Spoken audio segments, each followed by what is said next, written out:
এই কি ব্যাপার? ওর কি হইছে? কি হইছে তোমার? রিপা কি হয়ে আমি এই 10 বছরের না হলেও তোমাকে আমি 70 লাখ টাকা পাঠিয়ে দিছি। লাগে তোমরা কি ভাবো এই প্রবাসীরা কি টাকার মেশিন? তারা খালি শুধু টাকা বলবে আর সঙ্গে সঙ্গে টাকা পাঠিয়ে দিবে। তুই টাকা পয়সা নিয়েই থাক, আমি চললাম আমার মায়ের কাছে।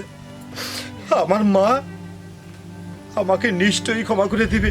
আপা শোন, দুলাভাই যদি বিশেষ টাকা পাঠায় না, আমার একটা হুন্ডা কিনে দেবে। দেখছিস না যে গেট আপ নিছি, যদি একটা হুন্ডা থাকে, এই হুন্ডালে যদি পুরো মহল্লায় একটা টহল দেয়, এটা পাঁচ সাতটা অন্যরকম থাকে না। দাঁড়া দিমু, থাম। এই মাসে টাকা পাঠালে এবার চিন্তা করছি তোকে একটা আগে হুন্ডাই কিনে দিব। এই হুন্ডে টুন্ডে বাদ দিয়া এই যে আমার ভাঙ্গা বাড়িতে ওই টেকাগুলো দিয়া এই বাড়িতে 5 তলা ভিত দিয়া 2 তলা পর্যন্ত কমপ্লিট করলি, তাহলে তো আমরা এই বাড়ির চোখে শান্তি থাকতাম। হ ঠিকই কইছো মা, টাকা তো এখন মেলাই আছে, ব্যাংকের থুয়ে কি লাভ? তাই করি। তাহলে সামনে মাসে 5 তলার ভিড় দিয়া 2 তলা পর্যন্ত করি। শোন ভাই, হুন্ডাটা তুই কদিন পরিলে আগে বাড়িটা ঠিক হোক। বাড়িটার অবস্থা দেখছু? মা তো ঠিকই করলো। হুন্ডা ছাড়া এই সমাজে চলা যায়? তোমারে কইলাম হুন্ডা দিতে, তোমার বাড়ির ঘরটা ঠিক করা লাগবে। করো। খালি রাগ করে, কেতক দিবার চাইনি, দিবে তো চাইছি। বাড়ি ঘরটা দেখ তো, বাড়ি ঘরটা হলে তো তোকেই তো ভালো। হ্যাঁ ঠিক করো, আমার হুন্ডা দিবে না। করো বাড়ি ঘর ঠিক করো। দেখছো মা, দেখ বাবা, মাথা গরম করিস না বাবা। টাকা পয়সা যা পাঠায় সেগুলো তো সব তোমাকে রেখি তো দিই। আমার শ্বশুর বাড়িতে আমি একটা টাকা দিই না ওই মানুষগুলোর সাথে কথাবার্তা কই? সব টাকা আমার অ্যাকাউন্টে আসে, সব টাকা থুয়ে দিছি। তারপরেও তো তোমার ছেলে এরকম করে। ওই আর না করে মা, ওই খালি খালি মাথা গরম করে। দেখো কি আর করব, সারা জীবন তোমাকে জন্য করেই করে যাচ্ছি, তারপরেও এত আমাকে এত রাগ। আসসালামু আলাইকুম। ওয়ালাইকুম সালাম বাবা। আন্টি আমাকে তো চিনবেন না, আমি এটা কি টুটুল ভাইয়ের বাসা? হ্যাঁ তো, ও আচ্ছা আচ্ছা, উনি কে? উনি টুটুলের বউ, আমি টুটুলের শাশুড়ি। আসসালামু আলাইকুম, ভাবি ভালো আছেন? হ্যাঁ ভালো। ও তো আসেন ভিতরে, আসেন, কথা বসেন। আপনাকে তো চিনলাম না। আমাকে আপনি অবশ্য চিনবেন না, তো আমি আসছিলাম একটু এই যে করে।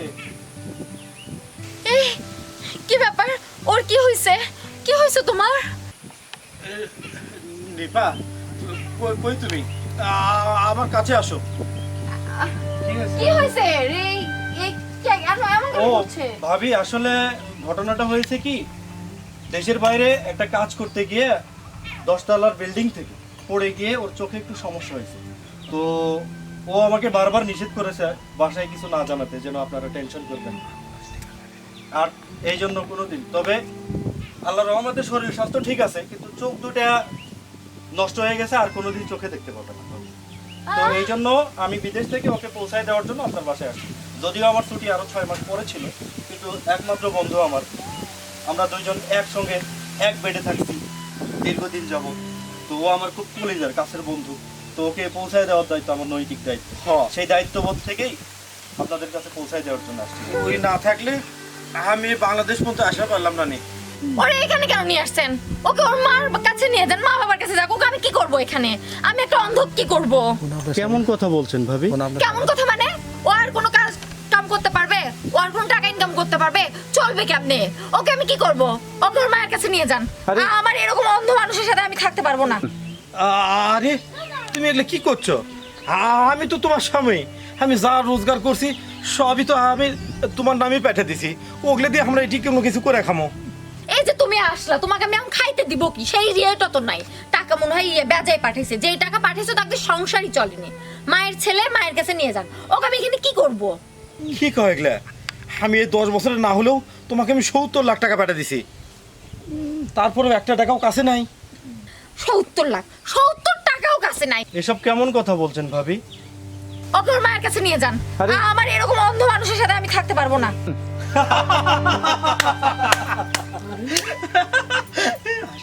আরে তোমরা এইভাবে হাসছো কেন?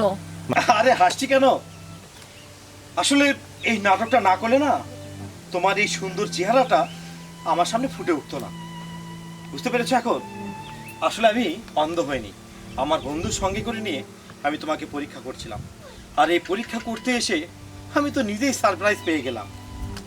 আসলে আমি কাজের জন্য ইনকাম করতাম, কাজের জন্য ইনকাম করছি আমি।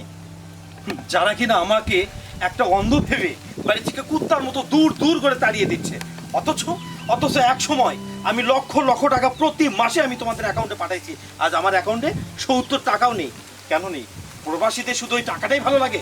তোমরা কি ভাবো এই প্রবাসীরা কি টাকার মেশিন?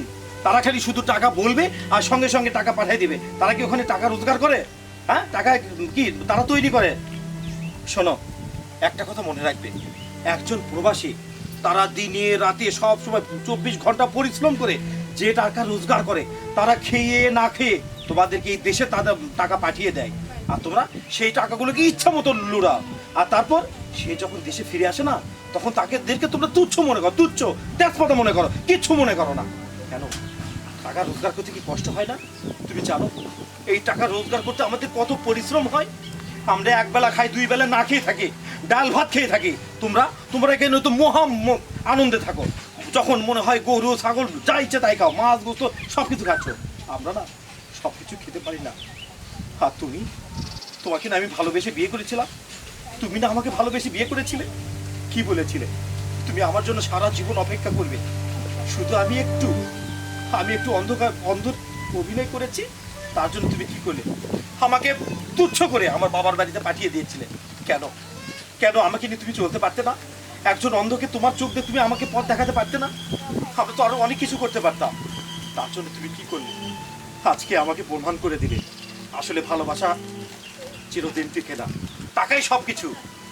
আজ তোমার জন্য আমি আমার বাবা মায়ের সঙ্গে দেখা করি না, তাদের সঙ্গে কোনো টাকা পয়সা কোনো যোগাযোগ রাখিনি, তাদের আমি 10টা টাকা দিয়ে সহযোগিতা করি না, সব টাকা আমি তোমাদের কাছে পাঠিয়েছি। আর সেই কিনা তুমি আমাকে আমার মুখের সামনে বলছো আমি এই অন্ধকে দিয়ে কি করবো? ওকে বাড়ি থেকে বের করে দিন।